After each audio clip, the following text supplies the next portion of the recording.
Today kicked off with a weak monthly jobs report. The government announcing that the U.S. economy added only 75,000 jobs last month, well below expectations. So will that news boost or block a new push by Senator Bernie Sanders? Sanders is calling on Majority Leader Mitch McConnell to allow a bill to raise the minimum wage to come before the Senate floor. It would nearly double it to $15 per hour. So far, McConnell hasn't responded publicly, but the chances of that happening, looking at the history of what minimum wage, seems slim. Earlier this week, Sanders attended Walmart's annual shareholders meeting and demanded that Walmart will basically do the same, take it upon themselves to raise their hourly wage to $15. Let's talk through it. Senator Sanders is joining me now. Senator, thanks for being here. My pleasure. So you're fresh off asking Walmart to raise their minimum wage. You're asking McConnell to do the same when it comes to the federal minimum wage. How does the weak jobs report that just came out, how does that help your argument? Well, I don't know that it helps or it hurts all that much. The bottom line here is we have worked very hard with Amazon workers to raise the minimum wage there to $15 an hour, with Disney workers to raise their minimum wage to $15 an hour. And in the case of Walmart, you have a company owned by the wealthiest family in this country, the Walton family, worth $175 billion. Their CEO got $24 million in compensation last year. Yes, they can afford to pay their workers $15 an hour, and that is what we need to do nationally. The bottom line here is that the great economic crisis in this country, to my view right now, is that you have millions of workers, over half of the American workforce, living paycheck to paycheck because the wages they're earning are just too low. And that is why if we raise that minimum wage to $15 an hour, you'll be giving a pay raise to some 40 million Americans who desperately need it. You have 21 states who are already have taken action to be above the federal minimum wage. Vermont is yet to make it to that $15 mark that you're talking about. But when it comes to the states, if that's where the real action is that a better place for you to be focusing your efforts instead of with Congress, which, when was the last time that Congress raised the minimum wage? A decade plus ago? 12 years ago, you're right. Yeah.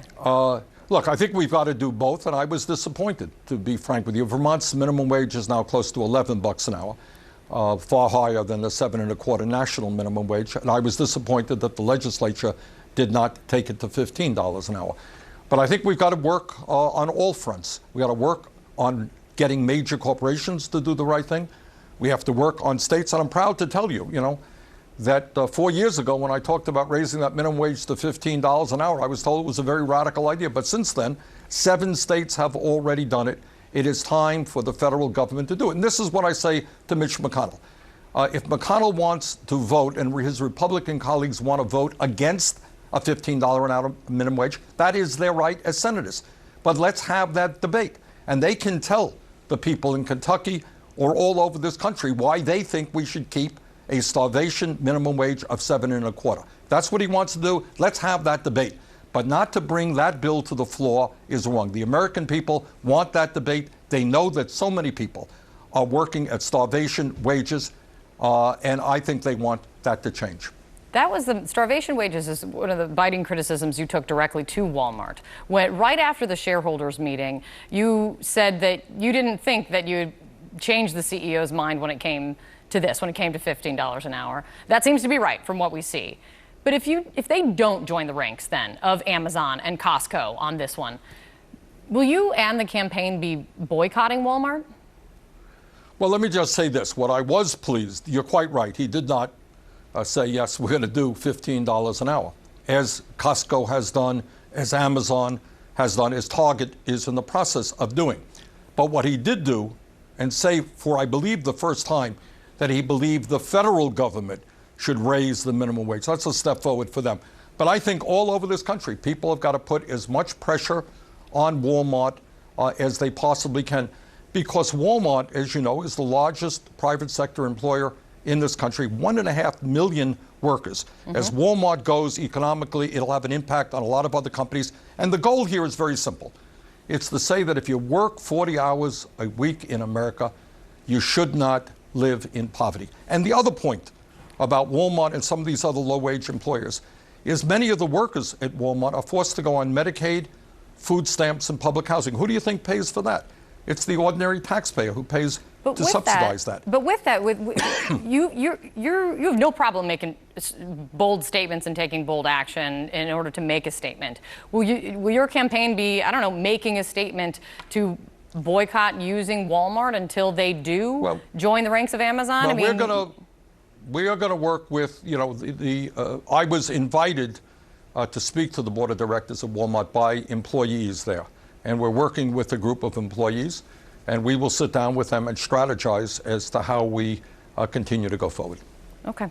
I want to ask you about this as it's happening, well, really changed the course in the last day plus. In basically a little over 24 hours, Joe Biden went from supporting the Hyde Amendment, the ban on federal money being used for abortion services, to now saying that he no longer will support that ban.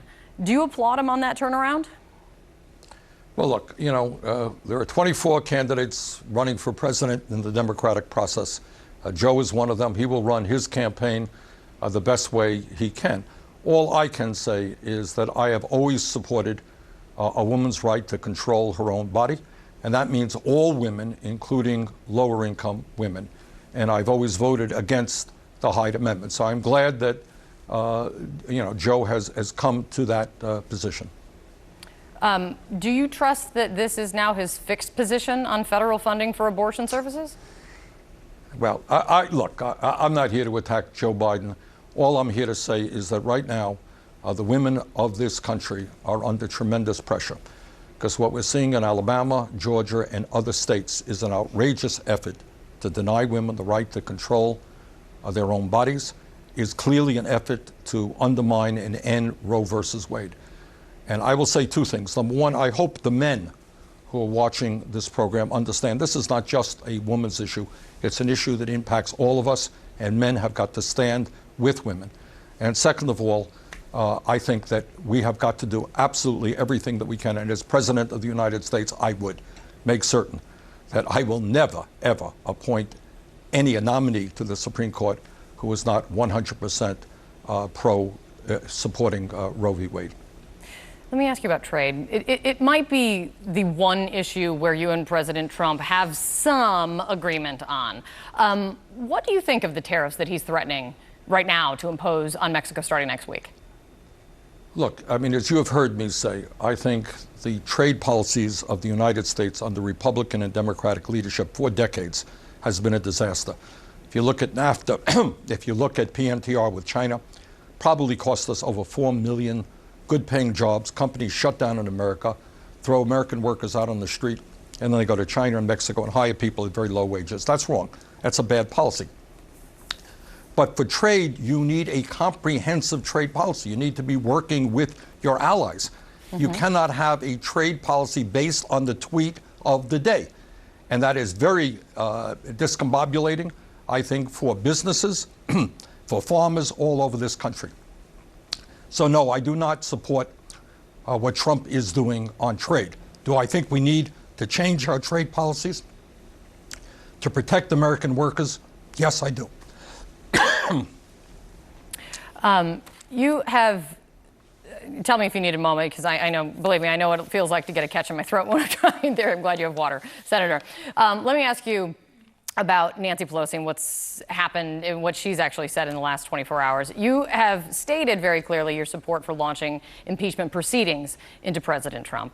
This week, Speaker Pelosi, she said behind closed doors, and we told our viewers about it earlier, she said, I don't want to see him impeached. I want to see him in prison. Do you agree with Nancy Pelosi? Well, look, what I agree is two things. Number one, you have a president who believes he's above the law, and he has got to be held accountable.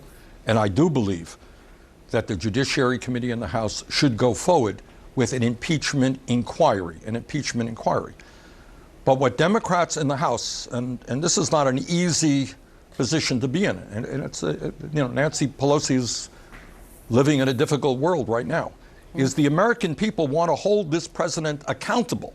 They want to make sure we have a president who obeys laws, and they want Congress to investigate him. But on the other hand, the American people are sick and tired of paying outrageously high prices for prescription drugs, having 34 million Americans who have no health insurance and more who are underinsured.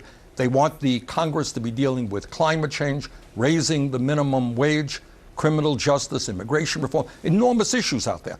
So the balance, I think, that the Democrats in the House have got to stake, where they've got to be, is on one hand, hold Trump accountable, go forward with an impeachment inquiry. On the other hand, do not neglect the issues, the bread and butter issues, that the vast majority of the American people are deeply concerned about. We can do both, go forward in both directions. That is what I believe has to be done. You definitely believe that, but that's really where the debate is. Even if you are walking and chewing gum at the same time, if it is seen as by the public as walking and chewing gum, and that's part of the debate going on in the House right now amongst Democrats. I do want to ask you, because this, on one poll number, yes, I always know a poll is a snapshot in time, but I want to know what you think about this snapshot, actually, or what this snapshot tells you. Because in a recent CNN poll, 54% said that they think Donald Trump will win re-election. That is slightly more than those who thought Barack Obama would win a second term around this very same time. What do you do with that, Senator? Well, I think what you do is two things. Number one, and this is what I will be doing, and I'll tell you why I think I am the strongest Democratic candidate. I think you have to expose Trump for the fraud that he is and explain to those people who voted for him. No, he's not standing with working families. He is standing with the billionaire class. You don't stand with working families when you try to throw 32 million people off the health care they have, when your budget talks about massive cuts to Medicare and Medicaid and Social Security, and when 83% of the tax benefits go to the top 1%. But on the other hand, you need to bring forth, it's not good enough just to attack Trump. You need to bring forth an agenda that increases voter turnout, that is a campaign of excitement and energy, not the old status quo. You got to talk to working people and to young people. You got to bring millions of new people into the political process to demand, finally, that we have a government and a political process in this country that works for all of us and not just the 1%. And if you are timid and if you're middle of the road, I don't think you create that kind of excitement and energy to defeat Trump. And given the fact that, in my view, Trump is the most dangerous president in the history of this country, it is imperative that we do that. Senator Sanders, thank you for your time. I really appreciate it. Thank you very much. We'll see you on the trail. Coming up.